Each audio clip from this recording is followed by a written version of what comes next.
Corona संक्रमण की आशंकित तीसरी लहर की शुरुआत इसी महीने हो सकती है। एक रिपोर्ट में ये दावा किया गया है कि अगस्त महीने से तीसरी लहर शुरू होगी, अक्टूबर में इसका पीक होगा। हाल ही में विशेषज्ञों ने कहा कि कोरोना वायरस का डेल्टा वेरिएंट वायरस के अन्य सभी वेरिएंट की तुलना में अधिक गंभीर हो सकता है और चेचक की तरह आसानी से फैल सकता है। उत्तर प्रदेश जिला पंचायत की बैठक में फिरोजाबाद का नगर का नाम चंद्रनगर रखे जाने का प्रस्ताव किया गया है। उत्तर प्रदेश में 50% उपस्थिति के साथ स्कूल खोलने का फैसला ले लिया गया है। यूपी के स्कूल भी कोविड-19 प्रोटोकॉल के साथ 16 अगस्त से खुलेंगे। सतीश चंद्र मिश्रा ने ऐलान किया है कि यूपी ने 2022 में किसी पार्टी से गठबंधन नहीं करेगी, बसपा अकेले ही लड़ेगी चुनाव। अगर कोई दूसरे शहर या राज्य से नोएडा या ग्रेटर नोएडा में रहने आ रहा है तो उसे कोरोना से जुड़ी 2 रिपोर्ट दिखानी होगी। इसी के बाद उसे रहने दिया जाएगा, वरना उसके खिलाफ कार्रवाई की जाएगी। वो 2 रिपोर्ट है वैक्सीन लगवाने का सर्टिफिकेट व पास व 3 दिन पहले की RT-PCR जांच की रिपोर्ट।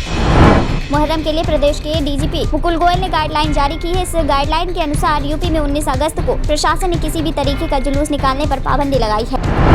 उधर कोरोना काल में अनाथ हुए बच्चे के चेहरे पर मुस्कान लाएगा हेलो मुस्कान। इस अभियान हेलो मुस्कान के तहत न सिर्फ योजनाओं की मॉनिटरिंग आसान होगी, बल्कि इन बच्चों को मानसिक रूप से मदद भी की जाएगी। प्रधानमंत्री नरेंद्र मोदी आज गुजरात में गरीब कल्याण अन्न योजना के लाभार्थियों से बातचीत करेंगे। इस कार्यक्रम में गुजरात के मुख्यमंत्री विजय रूपाणी, उप मुख्यमंत्री नितिन पटेल भी उपस्थित रहेंगे।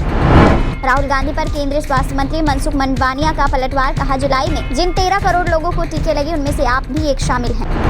सूत्रों के मुताबिक कर्नाटक के सीएम बसवराज बोम्मई मंत्रियों की लिस्ट लेकर दिल्ली पहुंचे हैं। वो केंद्रीय गृह मंत्री अमित शाह और बीजेपी के राष्ट्रीय अध्यक्ष JP नड्डा से मुलाकात भी कर चुके हैं। देश में कोरोना महामारी के खिलाफ मजबूती से जंग लड़ रहा है भारत और इस जंग का सबसे बड़ा हथियार है वैक्सीन। वहीं भारी उतार चढ़ाव के बाद भी देश ने हासिल कर लिया है जुलाई महीने का लक्ष्य। यूपी ने महाराष्ट्र को पछाड़ा, हालांकि दोनों डोज देने के मामले में अभी भी महाराष्ट्र सबसे आगे है।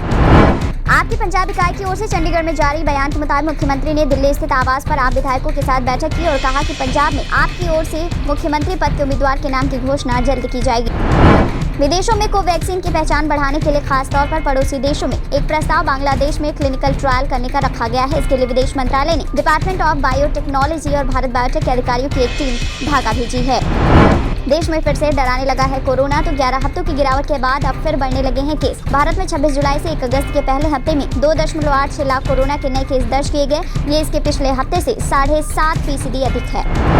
कोविन ऐप के विदेशों में इस्तेमाल के लिए Deloitte, KPMG, Price Waterhouse Coopers और डाटा कंसल्टेंसी सर्विसेज सहित इन 6 कंपनियों को सरकार दे सकती है ट्रेन। वहीं सरकार कंपनियों को करेगी सर्टिफाई।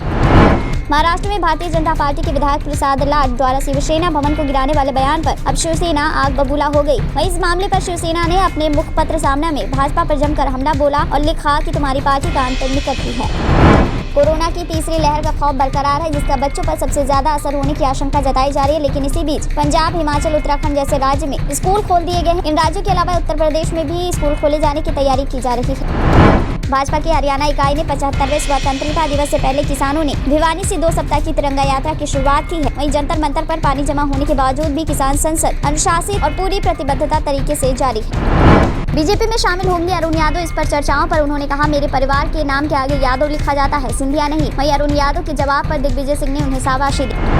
केंद्रीय स्वास्थ्य मंत्री मनसुख मंडाविया ने राहुल गांधी पर तंज कसते हुए टीकाकरण के नाम पर केवल राजनीति करने का आरोप लगाया और कहा, टीकों में कोई कमी है ही नहीं। जनता यूनाइटेड दल के नेता उपेंद्र कुशवाहा ने कहा है कि बिहार के मुख्यमंत्री नीतीश कुमार प्रधानमंत्री मटेरियल हैं। उन्होंने ये भी कहा कि लोगों ने नरेंद्र मोदी को प्रधानमंत्री बनाया और इसी तरह सीएम नीतीश कुमार में देश का प्रधानमंत्री बनने की क्षमता और सभी गुण हैं। संसद के मानसून सत्र में लगातार सदन की कार्यवाही स्थगित होने का कारण असदुद्दीन ओवैसी ने केंद्र सरकार को बताया और कहा, सरकार चर्चा होने से डर रही है। बिहार के पूर्व सीएम जीतन राम मांझी की पार्टी हम भी यूपी विधानसभा चुनाव में ताल ठोकने की तैयारी कर रही है। वहीं मांझी के बेटे संतोष कुमार ने कहा कि यूपी में बिहार मॉडल अपनाएंगे।